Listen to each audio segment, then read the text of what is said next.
Hi, this is Iram from Concept Learning, and in this video we shall be talking about the structure for writing task 1 for GT, that is general training. तो वो होगा हमारा letter writing का structure. As you all know कि writing task 1 GT के लिए letter writing होता है, अनलाइक हमारा अकेडमिक में क्या होता है। अकेडमिक में राइटिंग टास्क 1 होता है हमारा report writing, bar graphs, line graphs, pie charts and all. So कभी कभी स्टूडेंट्स क्या करते हैं, गलती कर लेते हैं, लाइक ये सुनने में या बोलने में बहुत अजीब लग रहा है कि ऐसा थोड़ी ना होता है, बट समटाइम्स ऐसा हो जाता है। मैंने काफ़ी स्टूडेंट्स को देखा था, वो क्या मिस्टेक कर रहे थे, वो जीटी के लिए प्रिपेयर कर रहे थे एंड देन वो प्रैक्टिस रिपोर्ट राइटिंग की कर लेते थे एंड वाइस वर्सा। सो जब भी आपने प्रैक्टिस करनी है, मेक श्योर कि आप राइट क्वेश्चन टाइप प्रैक्टिस कर रहे हो अपने मॉड्यूल के हिसाब से, आप अकेडमिक कर रहे हो या जीटी, तो काफ़ी इजी होता है। और हाँ, ऐसा ये रूल नहीं होता कि इसी तरह को इसको फॉलो करो, ये रूल है इसको ही लिखो, ऐसा कुछ नहीं है, but it is recommended. Because उससे क्या होता है कि आपका एक लॉजिकल वे में डेटा ऑर्गेनाइज एंड प्रेजेंट हो जाता है अगर हम एक पर्टिकुलर स्ट्रक्चर यूज़ करते हैं, तो that's why it is recommended. ये आपको हेल्प करेगा हाई बैंड स्कोर प्राप्त करने में। ठीक है, सो लेट्स बिगिन। तो now this is the letter structure जो रिकमेंडेड होता है आइल्स के स्टूडेंट्स को फॉलो करने के लिए। समटाइम्स स्टूडेंट्स क्या करते हैं, लेटर राइटिंग जब आती है तो इट्स क्वाइट इजी। जो हमारे टॉपिक होते हैं they are very easy. In my personal opinion they are easier than the academic writing task. तो स्टूडेंट्स को लगता है बड़ा इजी है एंड देन दे बस वैसे ही लिखने शुरू कर देते हैं विदाउट फॉलोइंग एनी स्ट्रक्चर। सो ऐसा कोई रूल नहीं है, ये कोई रूल नहीं है कि आपने यही स्ट्रक्चर फॉलो करना है, कहीं उसके आइल्स के सिलेबस वगैरह में है, ऐसा नहीं होता। But we recommend you to follow this structure because it you know helps you in attaining high bands in writing, जो थोड़ा मुश्किल होता है। राइटिंग में बैंड्स मिलना सबसे मुश्किल लगता है बिकॉज बहुत सारे पैरामीटर हैं जो हमें फॉलो करने होते हैं, या और अगर हम ये एक स्ट्रक्चर फॉलो करेंगे तो हम कोहेजन एंड कोहेरेंस, जो बेसिक फैक्टर्स होते हैं, जो बेसिक पैरामीटर्स होते हैं आइल्स की स्कोरिंग के लिए, राइटिंग के लिए स्पेशली, वो इनसे फुलफिल हो जाते हैं। In a layman language cohesion and coherence का मतलब हम बोल सकते हैं कि हम लॉजिकल वे में, एक सीक्वेंशियल वे में अपने डेटा को, अपने आइडियाज को प्रेजेंट कर पा रहे हैं स्टैंडर्ड एक्सप्रेशंस के through. We are using paragraphs, like we are actually presenting our ideas in a very articulate manner. ठीक है, तो that's why we recommend that जो भी स्टूडेंट्स हैं वो इस स्ट्रक्चर को फॉलो करें। Now a very important information, most of you must be knowing about it, लेकिन जिनको नहीं पता है उनके लिए आपको 150 वर्ड्स मिनिमम लिखने हैं राइटिंग टास्क 1 में, लेटर राइटिंग में। थोड़े ज्यादा लिख सकते हैं लेकिन इससे कम नहीं लिखने हैं। बुलेट्स पॉइंट्स हम नहीं यूज करते हैं, we do not use, like कुछ लोग होते हैं ना जिनसे बुलेट्स में पॉइंट्स अपने बता देते हैं, अपना डेटा ऐसे लिख देते हैं, नहीं लिखना है। We only use paragraphs. हमें हमेशा से आइल्स की राइटिंग में पैराग्राफ्स यूज करनी है, ठीक है। Okay, and in letter writing, we do not need to write address. हमें अपना एड्रेस या किसी और का जिसको हम लिख रहे हैं उसका एड्रेस हमें मेंशन नहीं करना होता है। मोस्ट ऑफ द टाइम कभी कभी वो लोग अपने जो क्वेश्चन होता है उसमें भी इंस्ट्रक्शंस के थ्रू बताते हैं that you do not need to write address. कभी कभी स्टूडेंट्स इसको इग्नोर कर देते हैं, कभी कभी पढ़ते नहीं है वो उसको। सो अगर वहाँ लिखा हो इंस्ट्रक्शंस में, चाहे नहीं लिखा हो, please remember we do not write address in our letter writing. And last but not the least, we do not write conclusion in task 1. हम conclusion नहीं लिखते हैं, हम ऐसे राइटिंग में कंक्लूजन लिखते हैं और उसमें बहुत इंपॉर्टेंट होता है, नेसेसरी होता है, एसेंशियल पार्ट होता है conclusion. But in letter writing या लेटर राइटिंग ही, क्योंकि आप जनरल ट्रेनिंग कर रहे हैं, लेटर राइटिंग में आप कंक्लूजन नहीं लिखेंगे। आई होप अभी तक का क्लियर है। अब हम आगे थोड़ी डिटेल में लेटर स्ट्रक्चर को देखते हैं। नंबर 1 जो आपका पहला लेटर स्ट्रक्चर का पार्ट होता है वो होता है आपका ग्रीटिंग का। ग्रीटिंग बस एक छोटा सा फ्रेज या 2-3 वर्ड्स होते हैं, ये पैराग्राफ्स वगैरह नहीं होते। इस तरह हम ग्रीट करते हैं, डियर सर मैडम या डियर नेम, ठीक है। कुछ लोग ना रिस्पेक्टेड सर मैडम लिख देते हैं। We do not like write respected, ठीक है। लेटर राइटिंग में we do not use respected even if it is in context of a formal letter writing। अगर हम फॉर्मल लेटर भी लिख रहे हैं, फॉर्मल लेटर कौन से होते हैं? अगर किसी से हमारे प्रोफेशनल रिलेशंस हैं, कोई हमारा बॉस है, हमारा है ना सुपीरियर है कोई, या फिर कोई भी अदर वर्क रिलेटेड, अगर जिससे हमें क्वेरी या कोई प्रॉब्लम कंप्लेन कुछ भी होती है, जिन्हें हम नहीं जानते, जो एक तरीके से अननोन होते हैं हमारे लिए, और थोड़ा वर्क रिलेटेड हमारा उनसे नाता होता है, वो फॉर्मल लेटर्स होते हैं। उसमें भी हम रिस्पेक्टेड नहीं लिखते हैं, ओके, प्लीज नोटेड। हम डियर सर या डियर मैडम लिख देते हैं। ऑन द अदर हैंड अगर हम किसी को इनफॉर्मल लेटर लिख रहे हैं, इनफॉर्मल और सेमी फॉर्मल, ये कौन से होते हैं? फ्रेंड्स हो गए, रिलेटिव्स हो गए, इनके लिए हमारे इनफॉर्मल में आता है हमारा फ्रेंड्स एंड रिलेटिव्स में। अदरवाइज या फैमिली में किसी को लिख रहे हैं अपने भाई बहन को। Otherwise if you are talking about semi formal तो ये हमारे एक्वेंटेंसेस होते हैं जिन्हें हम इतने अच्छे से तो नहीं जानते, लेकिन चलो ठीक है, हाय हेलो होती है, बातचीत नॉर्मल, ज्यादा फॉर्मल नहीं होती। फॉर एग्जाम्पल हमारे कलीग हो गए, है ना, या फिर हमारे नेबर हो गए, वो इसमें आ जाते हैं। तो उनके साथ हम क्या कर सकते हैं? उनके साथ हम बस ये डिफरेंस होता है कि सर मैडम लिखने के बजाय we write the name. Okay, for example मेरी फ्रेंड का नाम है पिया, तो मैं यहाँ पे लिख दूंगी डियर पिया, ठीक है। एंड ओके, बस ग्रीटिंग में इतना ही होता है।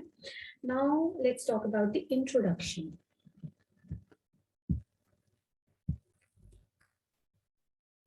Now talking about introduction, introduction क्या होता है? As the name suggests, we have to provide a hint, ठीक है, एक आइडिया देना है हमें रीडर को कि हम क्यों लिख रहे हैं। We have to state a reason, you know, why we are writing this letter. So in case of formal writing, हम इस तरह से अपना sentence begin कर सकते हैं that जैसे हमारी greeting हो गई, dear sir madam, then we start with our introduction and हम लिखेंगे dear sir madam, I am writing to express my dissatisfaction with the product of your company that I recently bought, या कुछ भी आगे पीछे, ठीक है। इस तरह हम normally we use this phrase। काफी ज्यादा होती हैं, ऐसा नहीं है ये एक ही फ्रेज होती है।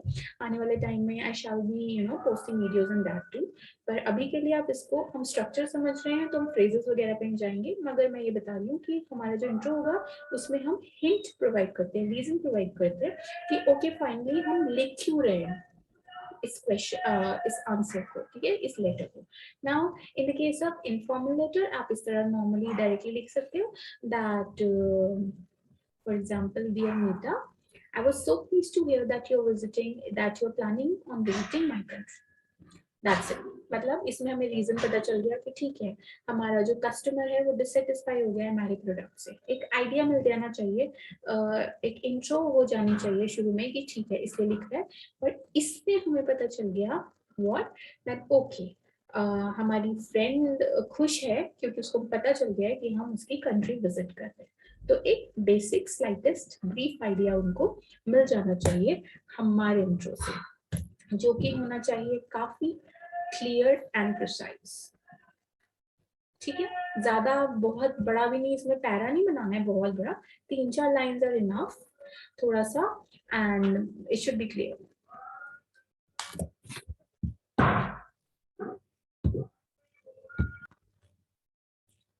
ठीक है, now talking about the main body. अब जो हमारी मेन बॉडी होती है ये पैराग्राफ्स में होती है, ठीक है।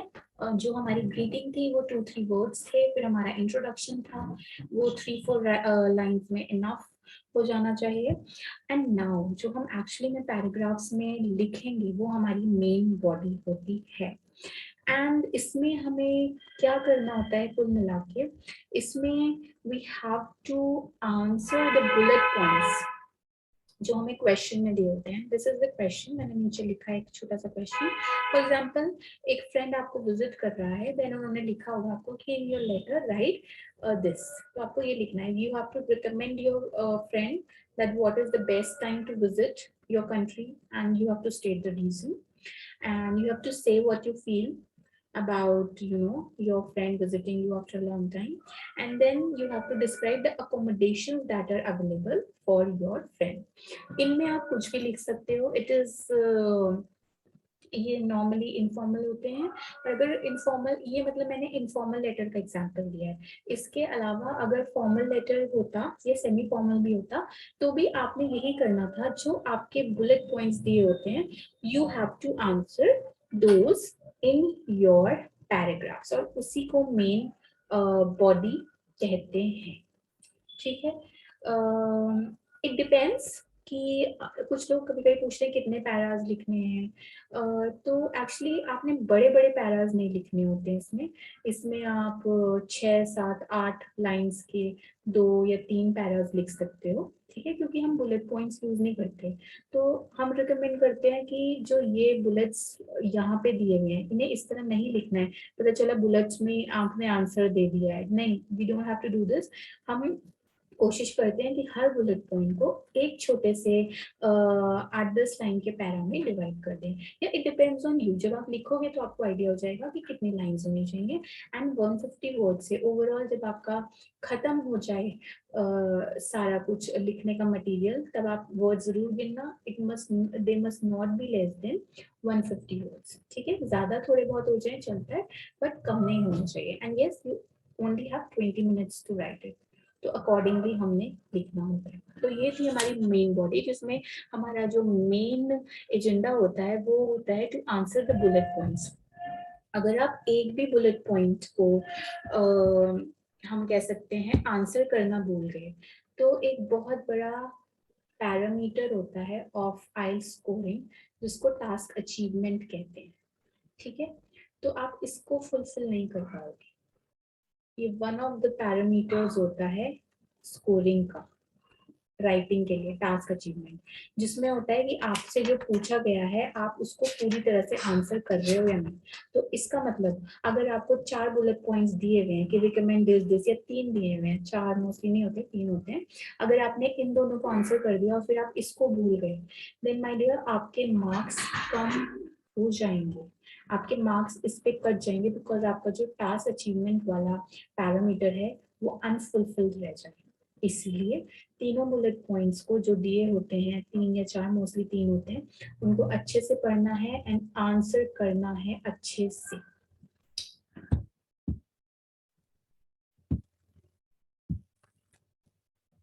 Okay, now signature. सिग्नेचर से मतलब ऐसा नहीं होता कि हमें अपने सिग्नेचर करके आ जाने हैं वहाँ पे. सिग्नेचर मीन्स साइनिंग ऑफ, और that we are closing a letter. ठीक है, क्योंकि कंक्लूजन तो होता नहीं है हमारी लेटर राइटिंग में. We do not write conclusion. So हम अपने साइन ऑफ इस तरीके से करते हैं कि हम ये इस तरह के वर्ड्स या फ्रेजेस यूज करते हैं, regards, sincerely, best wishes, yours faithfully and all, and और प्लस योर नेम. ठीक है, तो द ओनली डिफरेंस इज जब आप फॉर्मल यूज करोगे तो उसमें आप ये वाले यूज करना, ये वाले phrases, yours truly, sincerely, faithfully, ये सारे, एंड अपना नाम. And if you if you've written an informal letter, in that case, for example, you'll write best wishes, lots of love, जो भी हम informally अपने मिलने वाले को कहते हैं. ठीक है, तो ऐसे याद रखना है. ये तो है आपके फॉर्मल वाले. ठीक है, ये जो ऊपर वाली है ये हमारी हो गई ग्रीटिंग फॉर्मल वाली में, डियर सर मैडम, और ये हो गए हमारे signature, yours truly, sincerely, plus our name. For example, मैं ये सब लिख के इरम लिख दूंगी. In the same way, this is the greeting for informal or semi-formal letter, and these are the signature, best wishes, lots of love, खुशी, plus our name. ठीक है, तो जैसे अगर मैं आपको बताऊं डियर सर, और मैडम, अगर हमें पता नहीं है प्रोफेशनली कि हम जिसको लेटर लिख रहे हैं वो मेल है या फीमेल है, तो आप दोनों डियर सर मैडम लिख सकते हो। अदरवाइज अगर आपको स्टेटेड है उनका जेंडर तो आप उस हिसाब से लिख सकते हो। उसके बाद ये हमारा हो गया, फिर हमारा इंट्रो हो गया, फिर हमारे पैरास हो गए, फिर सिग्नेचर में मैं लिख सकती हूँ योर्स ट्रूली एरम। ठीक है, इस तरह हमारा हो जाएगा। So it's very simple, not that difficult. ऐसा भी नहीं है कि याद करने में आपको बहुत टाइम लगेगा, कि ऐसा कोई खास हमारा बड़ा स्ट्रक्चर है। It is very very very much easy to remember. तो आई रिकमेंड यू कि आप इसी फॉर्मेट में, इसी स्ट्रक्चर में अपने लेटर राइटिंग को लिखो। एक बार और रिवाइज कर लेते हैं।